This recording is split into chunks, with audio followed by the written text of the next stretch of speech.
Shalom, jumpa lagi dengan channel Legion of Yesus, memberitakan kabar baik bagi semua orang. Saudaraku, kali ini kita akan menjawab pertanyaan orang-orang yang tidak mengerti ajaran kekristenan. Jika Yesus Tuhan, mengapa dia berdoa? Kepada siapa dia berdoa?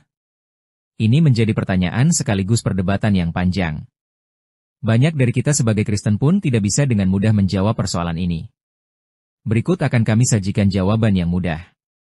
Sebelum menjawab pertanyaan tersebut, buat Anda yang baru menemukan channel ini silahkan subscribe karena subscribe itu gratis. Saudaraku, tentu, kita akan bertanya-tanya dan terkejut ketika kita membaca, mengamati, dan memperhatikan di dalam Injil mengapa Yesus yang adalah Tuhan itu berdoa. Secara spontan, mungkin kita akan mengatakan, sungguh aneh, mengapa Tuhan berdoa pada dirinya sendiri?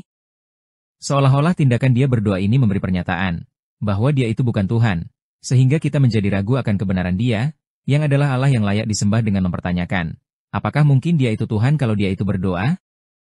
Jika kita tidak bisa menjawab pertanyaan ini, jika kita tidak memperoleh jawaban atas pertanyaan ini, mungkin kita akan mudah disesatkan oleh orang lain. Apalagi yang menyesatkan bisa jadi juga tidak tahu menahu hal tersebut. Baik, pertama-tama mari melihat Injil terlebih dahulu. Kapan dan bagaimana Yesus itu berdoa? Kemudian, kita baru memahami Yesus berdoa sebagai manusia meskipun dia Allah. Injil mencatat beberapa kali Yesus berdoa. Tindakan ini menjadi bagian kesehariannya.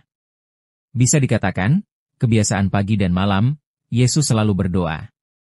Hal ini tercatat dalam Kisah, bahwa, pagi-pagi benar, waktu hari masih gelap, ia bangun dan pergi keluar.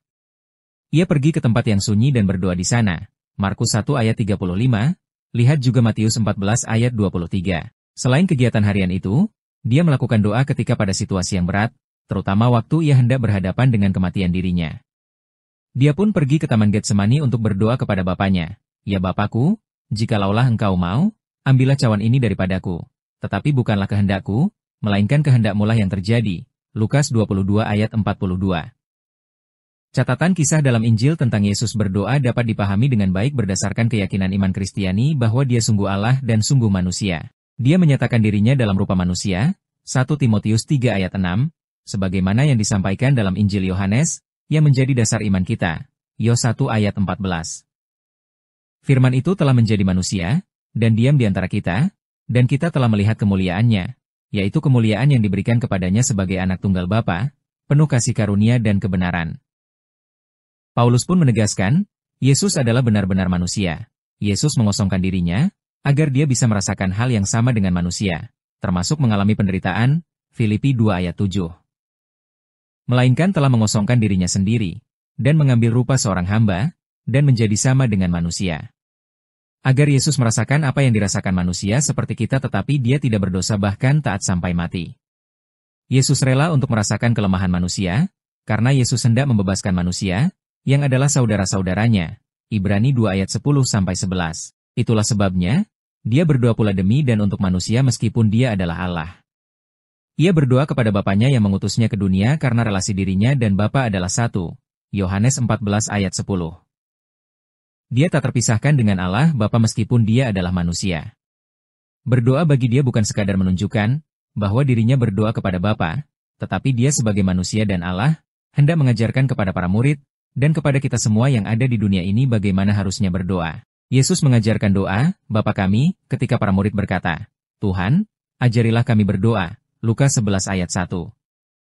Dia pun tidak sekadar mengajarkan doa, Bapa kami, tetapi menunjukkan bagaimana seorang memiliki sikap doa yang benar, yaitu supaya ketika seorang berdoa, tidak bersikap seperti seorang yang munafik, tetapi membuka hati di hadapan Allah dengan sikap yang benar.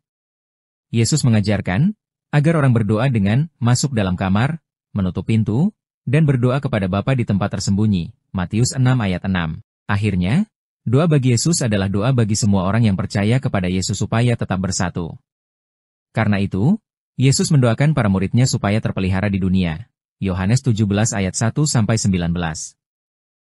Dia juga berdoa agar mereka yang percaya dan telah mendapatkan kemuliaan merasakan kesatuan dan mendapatkan kesempurnaan. Yohanes 17 ayat 23. Jadi Yesus berdoa karena ia juga manusia, bukan hanya Tuhan. Doa merupakan cara untuk membangun hubungan dengan Bapa, menunjukkan ketergantungan dan kebersamaan, serta menjadi contoh bagi umat manusia. Dalam gereja Katolik, doa adalah komunikasi antara manusia dan Tuhan, dan doa-doa juga ditujukan kepada Bapa melalui Yesus, yang adalah pengantar utama. Yesus, meskipun Tuhan, memiliki dua alam, manusia dan ilahi. Ia mengalami kebutuhan dan keterbatasan sebagai manusia, dan berdoa adalah cara untuk memenuhi kebutuhannya dan membangun hubungan dengan Bapa. Karena doa adalah cara untuk berkomunikasi dengan Tuhan, mengungkapkan kebutuhan, syukur, dan permohonan. Sikap Yesus yang berdoa mengajarkan umat manusia untuk bersandar pada Allah melalui doa, mencari kekuatan dan hikmat darinya. Demikian saudaraku yang kami sampaikan mengapa kalau Yesus Tuhan dia berdoa. Semoga terus memperkuat iman kita. Terima kasih Tuhan Yesus memberkati kita semua, dalam nama Bapa dan Putra dan Roh Kudus. Amin.